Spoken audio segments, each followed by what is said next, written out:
अस्सलाम वालेकुम जी। तो दोस्तों कैसे हैं, उम्मीद है सब खैरियत से होंगे। आज हम आए हैं बर्दबई में। ये एक बड़े साइज़ का फ्रीज़र है, ये आप देख सकते हैं। ये 4 डोर है।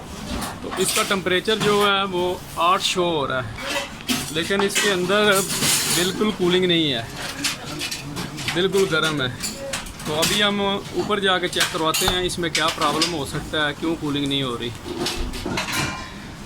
तो जी इसके ऊपर हम आ गए हैं, आप देख सकते हैं। ये हमारा फ़िल्टर है, फ़िल्टर हमारा थोड़ा गंदा है, अंदर से हमारा कंडेंसर पूरा साफ़ है। तो फ़ैन वगैरह हमारा चल रहा है, ये देखें। ये कंप्रेसर भी चल रहा है, आप देख सकते हैं। इसकी साइड में आइस आई हुई है, तो इसका जो अंदर वेपोरेटर है वो भी आइस से भरा हुआ है। तो ये इसका कवर है, ये कवर के लॉक हैं। ये हम खोल के आपको अंदर से चेक करवाते हैं, ठीक है। इसको मैं ओपन कर लेता हूँ, ओपन करके तो आपको दिखाता हूँ इसका अंदर।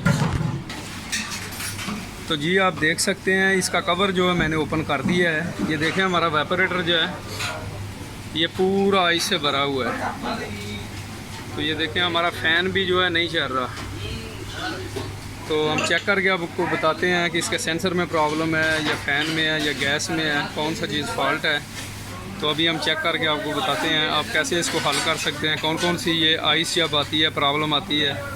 तो ये अक्सर होटलों में यही जो है ना बार बार यही फ्रीज़र होते हैं। तो हम चेक करके आपको बताते हैं। तो जी दोस्तों ये हमने कवर वगैरह खोल रही है डिजिटल थर्मोस्टेट का।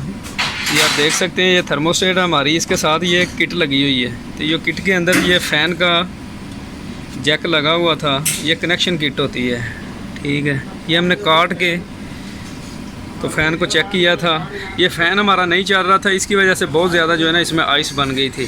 तो फ़ैन मैं आपको डायरेक्ट चला के चेक करवा देता हूँ।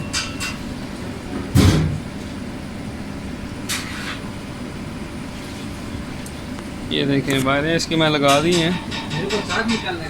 ये देखें फ़ैन हमारा चलना शुरू हो गया है, ठीक है। ये फ़ैन ना चलने की वजह से बहुत ज़्यादा आइस आ गई थी। तो ये जो हमारी थर्मोस्टेट है ये इसको करंट नहीं दे रही थी। तो अगर थर्मोस्टेट का टेम्परेचर आप देखें 3 पे है, तो मैंने इसको 5 पे सेट किया हुआ है। तो ये अभी तक जो हमारा कंप्रेसर है और फ़ैन है ये देखें ये चल रहा है, कट ऑफ नहीं हुआ। तो आपका थर्मोस्टेट अगर ख़राब होएगा तो फिर भी मसलसल चल चल के उसमें आइस आ जाएगी। अगर गैस कम है कंप्रेसर में तो उसकी वजह से भी आइस आ जाएगी। ये हमारा कंडेंसर है, कंडेंसर बहुत ज़्यादा गंदा होने की वजह से फिर भी आइस वगैरह पकड़ेगा या कंप्रेसर हीट अप होके बंद हो जाएगा। तो ये हमारे पास थर्मोस्टेट है, ये इंशाल्लाह भी हम इसमें लगाएंगे, लगा के तो चला के हम आपको दिखाते हैं। ये एक हमारे चैनल में एक वीडियो है, ये पूरा हमने बताया हुआ है कैसे आप डिजिटल थर्मोस्टेट जो है चेंज कर सकते हैं, कनेक्शन वगैरह उसके कैसे कर सकते हैं। तो सब दोस्तों से गुजारिश है कि चैनल को सब्सक्राइब करें और लाइक करें, ताकि मज़ीद अच्छी अच्छी वीडियो आप तक ऐसी ही आती रहेंगी। तो नेक्स्ट वीडियो के लिए अल्लाह हाफ़िज़, दुआ में याद रखना।